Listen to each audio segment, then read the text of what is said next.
السلام علیکم friends, welcome back to my channel novels کی دنیا۔ فرینڈز، آج ہم اپنا نیو ناول سٹارٹ کر رہے ہیں۔ ہمارے نیو ناول کا نام ہے عشق سبحان اللہ۔ ناول سٹارٹ کرنے سے پہلے میں اب سب سے یہ کہنا چاہتی ہوں کہ میرے چینل کو سبسکرائب کریں، لائک کریں، شیئر کریں، سپورٹ کریں اور اپنے الفاظ کے ساتھ کمنٹس میں اظہار کریں کہ میرا ناول آپ کو کیسا لگا۔ نیو ناول بھی مجھے بتاتے رہیں تاکہ نیکسٹ ہم نیو ناول بھی ریڈ کر سکیں۔ یہ ناول بھی ہم اپنے ایک ویور کی ریکویسٹ پہ سٹارٹ کر رہے ہیں، تو آپ کا ٹائم ویسٹ کیے بنا ہم اپنا ناول سٹارٹ کرتے ہیں۔ واو یار، یہ زیڈ کے بھی کیا بندہ ہے نا، اف کیا پرسنالٹی ہے۔ میں تو مر مٹی، بس ایک دفعہ مل جائے یہ، پھر تو اسے کبھی ہاتھ سے نہیں جانے دوں گی۔ آئی سویئر، ایک لڑکی جوش سے بولی تھی۔ مگر یہ زیڈ کے کسی کو منہ نہیں لگاتا، سنا ہے بڑا ہی مغرور اور موڈی ٹائپ ہے۔ آج تک کوئی ایسی لڑکی نہیں آئی جو زیڈ کے کو جیت لے۔ بہت ہی بگڑا ہوا اور فلرٹ قسم کا انسان ہے یہ، تمہاری دال نہیں گلنی۔ دوسری لڑکی نے اس کے خوابوں پر پانی پھیرتے ہوئے کہا تھا۔ آج تک اس کا پالا میسا علی سے جو نہیں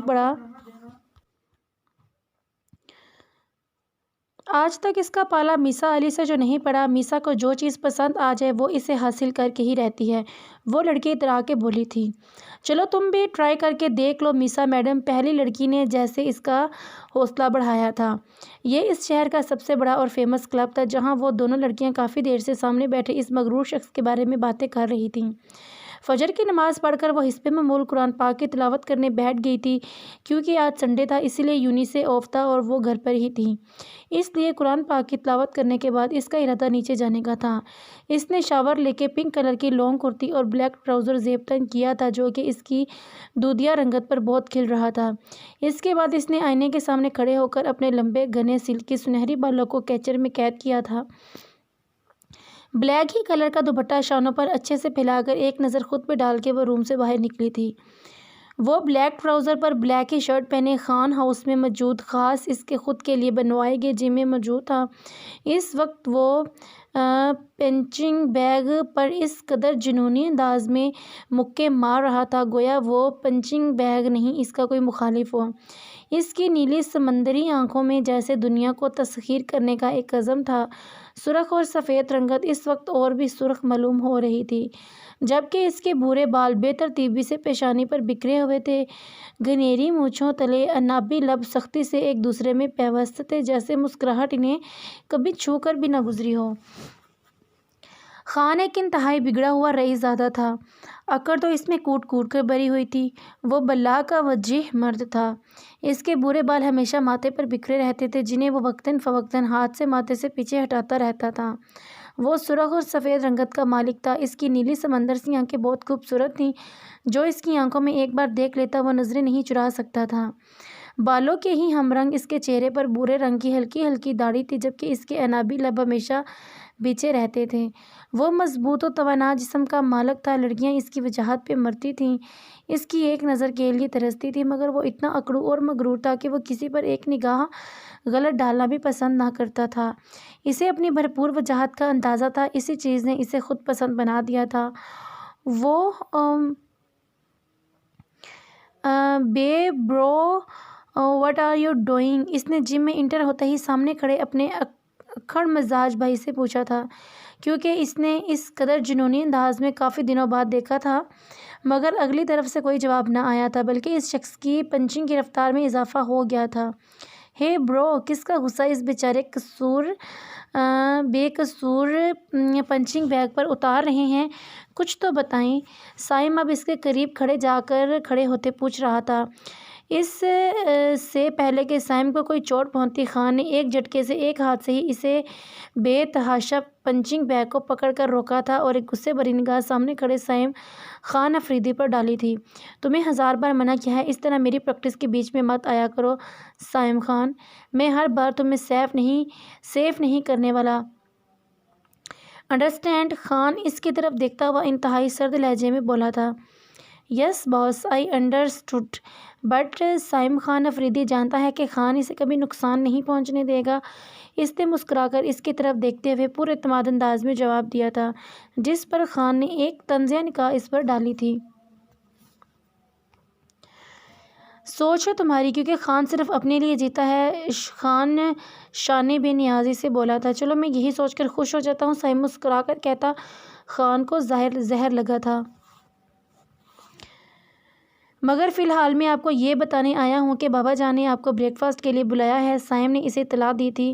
ان سے کہو مجھے نہیں کرنا breakfast, I am busy. ان کا بہت بہت شکریہ اس احسان کے لیے۔ اس نے ایک ایک لفظ چبا چبا کر ادا کیا تھا۔ مگر برو، سائم نے کچھ کہنا چاہا تھا۔ دروازہ اس طرف ہے، خان نے اس کی بات کاٹ کر گویا اسے مہذب لفظوں میں گیٹ لاسٹ کہا تھا۔ سائم کی مسکراہٹ سمٹی تھی اور وہ جی کہہ کے واپس کے لیے مڑ گیا تھا۔ یہ صبح 8 بجے کا وقت تھا جب سماہر بیگم اسے اٹھانے اس کے روم میں آئی تھی۔ انہوں نے کمرے کا دروازہ دھکیل کر کھولا تو ان کے اوزان خطا ہو گئے تھے۔ کمرے میں نیم اندھیرا تھا اور وہ آڑا ترچھا بیڈ پر لیٹا ہوا تھا۔ انہوں نے آگے بڑھ کے اس کے کمرے کے پردے ہٹائے تو باہر سے سورج کی روشنی چھن چھٹ کر اندر داخل ہوئی تھی۔ پورا کمرہ بکھرا ہوا تھا۔ کمرے کی ایسی حالت دیکھ کے سماہر بیگم کا دل چاہا وہ زوریز خان کی حالت بری کر دیں، مگر افسوس وہ ایسا نہیں کر سکتی تھی، کیونکہ زوریز خان اپنے باپ کی بگڑی ہوئی اولاد تھا اور ان کا بھی لاڈلا تھا۔ وہ چاہے لاکھ اس پر غصہ ہو جاتی، مگر یہ بات بھی سچ تھی کہ زوریز خان میں ان کی جان بستی تھی۔ لیکن کبھی کبھی تو انہیں دکھ ہوتا تھا کہ کاش شہروز خان اس کی بے جا ضدیں پوری کر کر کے اسے اس قدر نہ بگاڑتے تو وہ کم سے کم اچھے برے کی تمیز کر پاتا، مگر زوریز خان کی ڈکشنری میں لفظ تمیز تھا ہی نہیں۔ وہ انتہائی بگڑا ہوا، رئیس سادہ اور بہت ہی ذہین اور دور درویش اور شارپ مائنڈڈ شخص تھا۔ غرور تو اس میں کوٹ کوٹ کر بھرا ہوا تھا، وجہ اس کی رگوں میں دوڑنے والا پٹھانوں کا خون تھا۔ زوریز، اٹھو بیٹا، حلیہ دیکھا ہے آپ نے اپنے روم کا؟ دیکھو کیا حال بنایا ہوا ہے۔ مجھے تو حیرت ہوتی ہے زوریز خان، یعنی میرا بیٹا جو کہ MBA کے لاسٹ ایئر میں ہے اور پورا زمانہ جس کی تعریفیں کرتے نہیں تھکتا، مگر مجھے تو آج تک آپ کا ایسا کوئی کارنامہ نظر نہیں آیا جس پر میں فخر کر سکوں۔ انہوں نے آگے بڑھ کے صبح صبح ہی اچھے سے جھاڑ پلاتے ہوئے آواز دی تھی۔ اف او کیا ہے موم، آپ پھر سے صبح صبح ہی شروع ہو گئیں؟ آپ کو تو بس مجھ میں خامیاں نکالنے کا موقع چاہیے۔ میں نے ایسا بھی کیا کر دیا؟ وہ جھنجھلاتا ہوا اٹھ بیٹھا تھا۔ اس کے گرے آنکھوں میں نیند کا خمار تھا۔ میرے چاند، ٹائم دیکھو، آدھا شہر اٹھ گیا ہے اور نواب صاحب کی صبح نہیں ہوئی اب تک۔ انہوں نے اس کے یہاں وہاں بکھرے ہوئے کپڑے اٹھاتے ہوئے اسے شرمندہ کرنا چاہا تھا۔ کب سدھرو گے تم؟ بچوں کی طرح سارے کپڑے پھیلائے ہوئے وہ مسلسل بڑبڑاتی ہوئی پھیلاؤ سمیٹ رہی تھی۔ زوریز بنا کچھ کہے اٹھ کے شاور لینے چلا گیا تھا، مگر غصے کے اظہار میں اس نے واش روم کا دروازہ اس قدر زور سے بند کیا تھا کہ زوریز ہاؤس کے در و دیوار نے بھی پناہ مانگی تھی۔ یا اللہ خیر، اس نالائق کو ہدایت دے۔ اس کے اس قدر زور سے دروازہ بند کرنے پر سماہر بیگم نے دہل کر کہا تھا، میں تمہارا بریک فاسٹ ریڈی کرواتی ہوں، شرافت سے فریش ہو کے نیچے آ جانا۔ جاتے ہوئے انہوں نے تیز آواز میں اسے تاکید کی، آخر کو وہ بھی اس کی ماں تھی۔ وہ سب اس وقت ڈائننگ ہال میں موجود تھے۔ ذروا بیٹا، آپ کی اسٹڈیز کیسے جا رہی ہیں؟ کوئی پرابلم تو نہیں نا بچے؟ سفیر خان اپنے مخصوص نرم و شفیق لہجے میں اس سے پوچھ رہے تھے، جو اس سے بات کرتے وقت ہمیشہ ہی ہوتا تھا۔ جی بڑے پاپا، کوئی پریشانی نہیں، سب ٹھیک ہے، اس نے مسکرا کر آہستہ سے جواب دیا تھا۔ فرقان خان مکث مسکرا کر بھائی اور بیٹی کی باتیں سن رہے تھے۔ ہاں چلو اچھی بات ہے بچے، ویسے بھی تم بہت ذہین ہو، اللہ ہمارے بچے کو ایسے ہی ہمیشہ پریشانی سے دور رکھے اور خوب ترقی کرو تم۔ انہوں نے دل سے اپنی اس پیاری سی بھتیجی کو دعائیں دی۔ السلام علیکم ایوری ون، وہ مسکراتا ہوا ڈائننگ ہال میں داخل ہوا تھا۔ وعلیکم السلام بچے، یہ انگریزوں کی اولاد بننا ضروری ہوتا ہے؟ صبح صبح تمہیں؟ سفیر خان نے اسے شرم لائی تھی۔ ان کی بات پر ذروا کے لبوں پر بھی مسکراہٹ رنگ گئی تھی۔ ارے بابا، میں نے سوچا آپ کو بھی تھوڑی سی انگلش آنی چاہیے نا، آخر کو آپ کے سارے بچے ہی ماشاءاللہ بڑی بڑی یونیورسٹیز میں پڑھ رہے ہیں اور سبھی انگلش میں مہارت رکھتے ہیں، تو آپ کا بھی حق ہے نا انگلش سیکھنے کا۔ اس نے کرسی کھینچ کر اس پر بیٹھتے ہوئے شرارتی انداز میں جواب دیا تھا۔ اچھا تو تم اب باپ کو پڑھاؤ گے، صبح صبح ہم سے جوتا کھاؤ گے تم سائم؟ انہوں نے اسے جھاڑ پلائی تو وہ ہنس دیا تھا۔ ارے لالا جانے دے، بچہ ہے۔ مراد خان نے لاڈلے بھتیجے کی طرف دھاری کی تھی۔ بڑے لالا 23 سال کا بچہ نہیں ہوتا اور کینچی کی طرح زبان چلتی ہے اس کی۔ ملازم کے ساتھ اندر آتی ہوئی بلوشہ بیگم نے بھی سائم کو لپیٹا تھا۔ چھوڑو، آپ اسے یہ بتاؤ ابھی تک آپ کے دوسرے صاحبزادے کی صبح نہیں ہوئی؟ انہوں نے اب کے بڑے بیٹے کے متعلق پوچھا تھا۔ میں نے سائم کو بھیجا تو تھا آپ کے نام سے اسے بلانے، بس آتا ہی ہوگا۔ انہوں نے سائم کو منہ بند رکھنے کا اشارہ کیا تھا۔ اچھا آپ لوگ تو ناشتہ شروع کریں، گل تم سرو کرو سب کو، انہوں نے ملازمہ سے کہا تو وہ جی کہہ کے آگے بڑھی تھی۔ بابی بیگم، آج بھی خان بیٹے نے آنے سے انکار کر دیا؟ نگین بیگم نے آہستہ سے جیٹھانی سے پوچھا تھا۔ جواباً انہوں نے ہمیشہ کی طرح اس بات پہ سر ہلایا تھا۔ آپ پریشان مت ہو، سب ٹھیک ہو جائے گا، نگین بیگم نے انہیں تسلی دی تھی۔ جواباً بلوشہ بیگم پھیکے سے انداز میں مسکرائی تھی۔ یہ مشال کہاں ہے؟ مراد خان نے اچانک پوچھا تھا۔ خان آپ کو پتہ ہے نا، سنڈے کو ہماری مش صاحبہ لیٹ اٹھتی ہیں۔ میں 3 دفعہ اٹھا آئی مگر مجال ہے جو محترمہ اٹھ جائیں۔ نگین بیگم تو جلی بنی بیٹھی تھیں۔ ان کی بات سن کے سب کے چہروں پہ مسکراہٹ آ گئی تھی۔ سب جانتے تھے انہیں مشال کا لیٹ اٹھنا جتنا برا لگتا ہے، مشال انہیں اتنا ہی زجر کرتی ہے۔ السلام علیکم، یقیناً میری ہی باتیں ہو رہی ہیں یہاں۔ اسی وقت مشال نے ڈائننگ ہال میں داخل ہوئی تھی۔ وعلیکم السلام بچے سفیر، خان نے اپنے مخصوص انداز میں جواب دیا تھا۔ سبھی نے اس کے سلام کا جواب دیا تھا۔ جی بیٹا، آپ کی ہی بات ہو رہی تھی، فرقان خان بولے تھے۔ یہ سورج کہاں سے نکلا ہے؟ آج سائم کی زبان میں کھجلی ہوئی تھی۔ آپ کے سر میں مشال تپ ہی تو گئی تھی۔ بری بات بیٹا، بھائی ہے نا، نگین بیگم نے اسے گھر کا تھا۔ سائم نے معصومیت سے اس کی طرف دیکھا تھا۔ مشال اسے گور کر فلوکت چپ ہو گئی تھی۔ اس کا موبائل کافی دیر سے وائبریٹ ہو رہا تھا۔ 6 سے 7 بیل کے بعد بالآخر زیڈ کے نے کال ریسیو کرنے کی زحمت کر ہی لی تھی۔ زیڈ کے اسپیکنگ شاہانہ انداز میں تعارف کروایا گیا تھا۔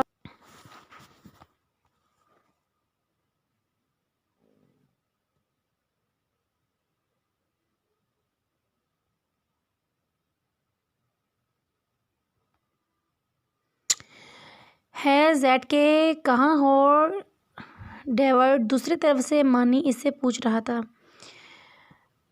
ناٹ یور میٹر، سیدھی طرح کام کی بات پر آؤ، اس نے اپنے ازلی روڈ لہجے میں جواب دیا تھا۔ پتہ نہیں کیا سمجھتا ہے خود کو، دوسری طرف مانی نے دل میں سوچا تھا۔ جو میں ہوں وہی سمجھتا ہوں، مجھ پر ریسرچ بعد میں کر لینا، فی الحال مراقبے سے باہر نکلو ورنہ میں کال کٹ کر رہا ہوں۔ اس کی غصے بھری آواز پر مانی گڑبڑایا تھا۔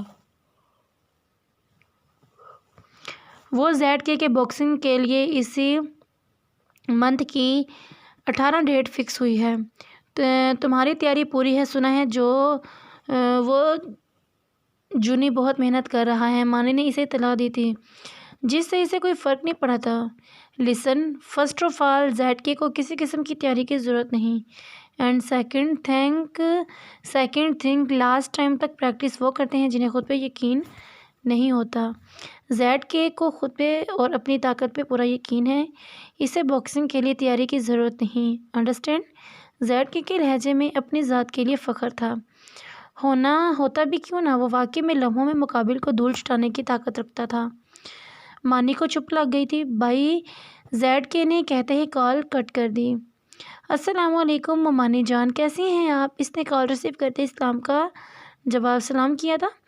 وعلیکم السلام میری بچی، میں ٹھیک ہوں، آپ کیسی ہیں؟ بلوشہ بیگم نے پیار بھرے لہجے میں اس سے پوچھا تھا۔ میں بھی ٹھیک ہوں ممانی جان، آنیہ نے دھیمے لہجے میں جواب دیا تھا۔ ہم نے دراصل آپ سب کو آج ڈنر پر انوائٹ کرنے کو کال کی تھی، انہوں نے اسے وجہ بتائی تھی۔ جی ٹھیک ہے، میں ماما کو بتا دوں گی، آنیہ نے جواب دیا تھا۔ جیتی رہو میری بچی، میں فون رکھتی ہوں، پھر انشاءاللہ شام میں ملاقات ہوتی ہے، اللہ حافظ، انہوں نے اسے دعا دی تھی۔ جی ممانی جان، خدا حافظ، اس نے کال کٹ کر دی تھی۔ او تو آج پھر سے اتنے دنوں بعد آنیہ خان تمہیں روبرو دیکھ سکیں گی، اس نے مسکرا کر سوچا تھا اور بیڈ گراؤنڈ سے ٹیک لگا گئی تھی۔ زوریز بیٹا بات سنیں، وہ صبح گیا، دوپہر 3 بجے گھر واپس آیا تھا۔ وہ جلدی جلدی سیڑھیاں چڑھ رہا تھا جب سماہر بیگم نے اسے آواز دی تھی۔ جی مام، وہ پلٹا تھا، آج شام میں ڈنر پر انوائٹڈ ہیں ہم تمہارے ماموں کی طرف، یاد سے ریڈی ہو جانا، انہوں نے اسے حکم دیا تھا۔ مگر موم میں وہاں کیا کروں گا؟ آپ ڈیڈ اور گڑیا کے ساتھ جائیے نا، اس نے فوراً انکار کیا تھا۔ میں نے آپ سے پوچھا نہیں، آپ کو بتایا ہے، انہوں نے اسے گھورا تھا۔ So what, you know that I don't like this type of gatherings, so please don't force me. وہ کہہ کر رکا نہیں تھا اور ہوا کی طرح اوپر کی جانب بڑھ گیا تھا۔ زیادہ ہی دماغ خراب ہو گیا صاحبزادے کا، لیکن آج میں بھی دیکھتی ہوں تم میری بات کیسے نہیں مانتے بیٹا جی، سمہار بیگم سوچتے ہوئے وہاں سے چلی گئی تھی۔ یہ شام 6 بجے کا وقت تھا جب وہ فرقان خان کے روم میں آئی تھیں۔ السلام علیکم پاپا جان، اس نے اندر داخل ہوتے ہوئے انہیں سلام کیا تھا۔ وعلیکم السلام، میری گڑیا آئی ہے، ادھر آؤ نا میری بچی، انہوں نے مسکرا کر جواب دینے کے ساتھ اسے پاس بلایا تھا۔ وہ مسکراتے ہوئے ان کے پاس آئی تھی۔ اب کیسی طبیعت ہے آپ کی پاپا جان؟ ضروا اب ان کے سرہانے بیٹھی مسکرا کر ان سے پوچھ رہی تھی۔ تمہیں دیکھ لیا نا میری گڑیا، اب بالکل ٹھیک ہوں، ان کے جواب پر ضروا مسکرا دی تھی۔ پاپا جان آپ نے کون سی ایسی ٹینشن لے لی ہے جس نے آپ کو بیمار ہی کر دیا؟ ضروا اس اداس سے ان کا ہاتھ چومے پوچھ رہی تھی۔ ارے نہیں بیٹا، اب ایسا بھی کوئی بیمار نہیں ہوں میں، بس ہلکا سا بخار ہی تو ہوا تھا، وہ بھی اب نہیں ہے بچے، اللہ کے فضل سے اب میں بہتر ہوں، انشاءاللہ 1-2 دن تک آفس بھی جانے لگوں گا۔ انہوں نے اس کا مرجھایا ہوا چہرہ دیکھ کر اسے تسلی دی تھی۔ بابا بس آپ جلدی سے پوری طرح ٹھیک ہو جائیں، ابھی کوئی نہ، میں جانے دوں گی آفس آپ کو۔ ہاں، ضروا منہ پسور کر بولی تھی۔ ہماری بچی اس کے اس طرح منہ بنانے پر وہ ہنس دیے تھے۔ ضروا بھی انہیں ہنستا دیکھ کر ہنسنے لگی تھی۔ گڑیا آج تو آپ کی دوست آ رہی ہے نا، آپ تیار نہیں ہوئے بچے؟ انہوں نے اس کی طرف دیکھ کر پیار سے پوچھا تھا۔ جی پاپا جان، بس جا رہی تھی، سوچا آپ کی طبیعت پوچھ لوں، اس نے آہستہ سے جواب دیا تھا۔ ہم ٹھیک تو ہیں گڑیا، اب آپ جا کر تیار ہوں، مہمان آتے ہی ہوں گے، فرقان خان نے پھر سے کہا تو ضروا جی کہہ کر اٹھ گئی تھی۔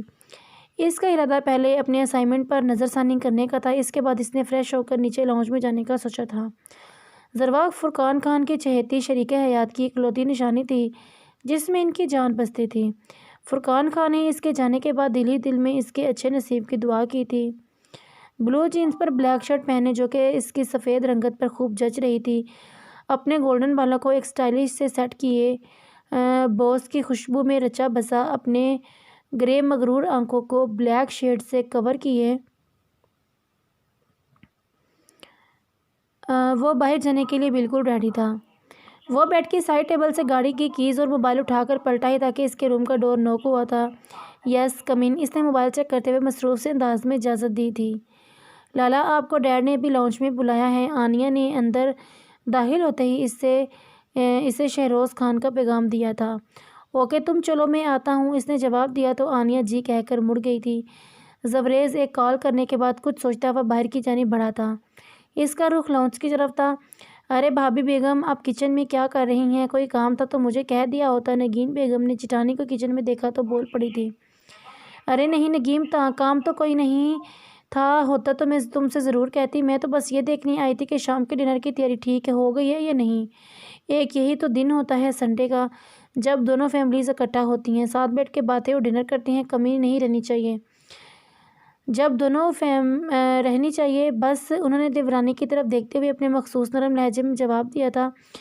جی بالکل بھابھی بیگم، یہ تو آپ نے صحیح کہا۔ نگین بیگم نے ان کی بات سے قائل ہوئی تھی۔ چلے چل کر لاؤنج میں بیٹھتے ہیں، نگین بیگم نے کہا تو بلوشا بیگم بہنوں جیسی دیورانی کی اپنے لیے فکر مندی دیکھ کے مسکرائی تھی، ان کے ساتھ چل رہی تھی۔ اچھا دونوں بچیاں کہاں ہیں؟ آج تو سنڈے ہے نا، پھر بھی نہیں دکھیں کب سے؟ انہوں نے صوفے پر بیٹھتے ہوئے دیورانی سے پوچھا تھا۔ ضروا تو شاید اپنے روم میں پڑھ رہی ہوگی، ماشاءاللہ بہت محنتی ہے ہماری بیٹی، باقی مشال ابھی بھی اپنے کسی فرینڈ کے گھر گئی ہے، انہوں نے مسکراتے ہوئے بتایا تھا۔ اچھا صحیح ہے، اللہ دونوں کے نصیب اچھے کرے۔ بلوشا بیگم کے لہجے میں بھتیجیوں کے لیے پیار تھا۔ اسی وقت سفیر خان مراد خان افریدی لاؤنج میں داخل ہوئے تھے۔ السلام علیکم، دونوں نے ہی سلام کیا تھا۔ وعلیکم السلام، بلوشا بیگم اور نگین بیگم نے مسکرا کر جواب دیا تھا۔ وہ دونوں ہی آفس سے آئے تھے جبکہ فرقان خان طبیعت کی ناسازی کی وجہ سے گھر پر ہی تھے۔ کیا بات ہے بلوشا، یہ گھر میں اتنا سناٹا کیوں ہے؟ ہمارے چاروں بچے کہاں ہیں؟ سفیر خان نے بیگم سے پوچھا تھا۔ خان تو اپنے روم میں ہی ہے، ضروا بھی روم میں پڑھ رہی ہے، سائم دونوں کی طرف گیا ہے، مشال بھی کسی فرینڈ سے ملنے گئی ہے، انہوں نے تفصیلی جواب دیا تھا۔ مگر بھابی بیگم، آج تو شہروز بھائی اور سمہر انوائٹڈ ہیں گھر پر، آپ نے مشال اور سائم کو روکنا چاہیے تھا۔ مراد خان نے بلوشا بیگم سے